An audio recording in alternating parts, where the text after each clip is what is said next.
Magandang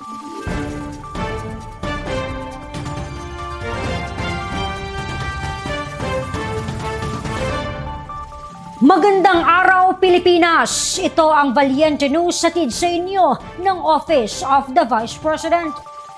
Sinuyod ng OVP Southern Mindanao Satellite Office ang maraming paaralan sa North Cotabato sa Mindanao. Ang bilang ng mga mag-aaral na nakatanggap ng pagbabago bags, tunghayan natin sa report ni Maribeth Adlawan. Sunod-sunod ang ginawang pagbabago bags distribution ng Office of the Vice President Southern Mindanao Satellite Office sa lalawigan ng North Cotabato. At isa sa mga tinungo ng opisina ang Braulio G. Dano Elementary School sa bayan ng Makilala, kung saan 139 elementary students ang nakatanggap ng pagbabago bags na may lamang school supplies at raincoat.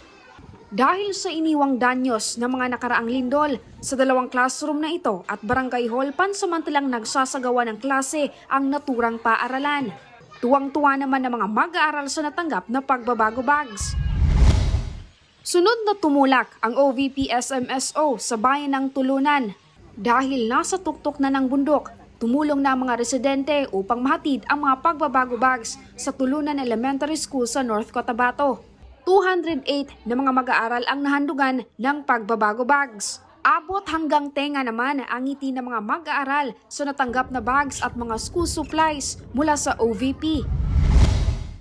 Huling pinuntahan ng opisina ang Dungguan Elementary School sa Midsayap, North Cotabato, kung saan 524 na mga pagbabago bags ang naibahagi sa mga mag-aaral.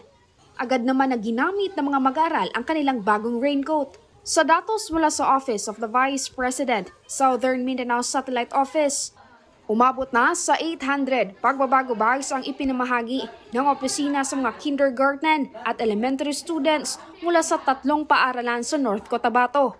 Ako po si Maribeth Adlawan, lahat para sa Diyos, bayan at pamilyang Pilipino. Valiente News. Abangan ang iba pang mga balita at impormasyon dito lamang sa Valiente News. Ako si Claudette Loreto para sa makabuluhan, naninindigan at matapang na mga ulat at impormasyon. Maraming salamat.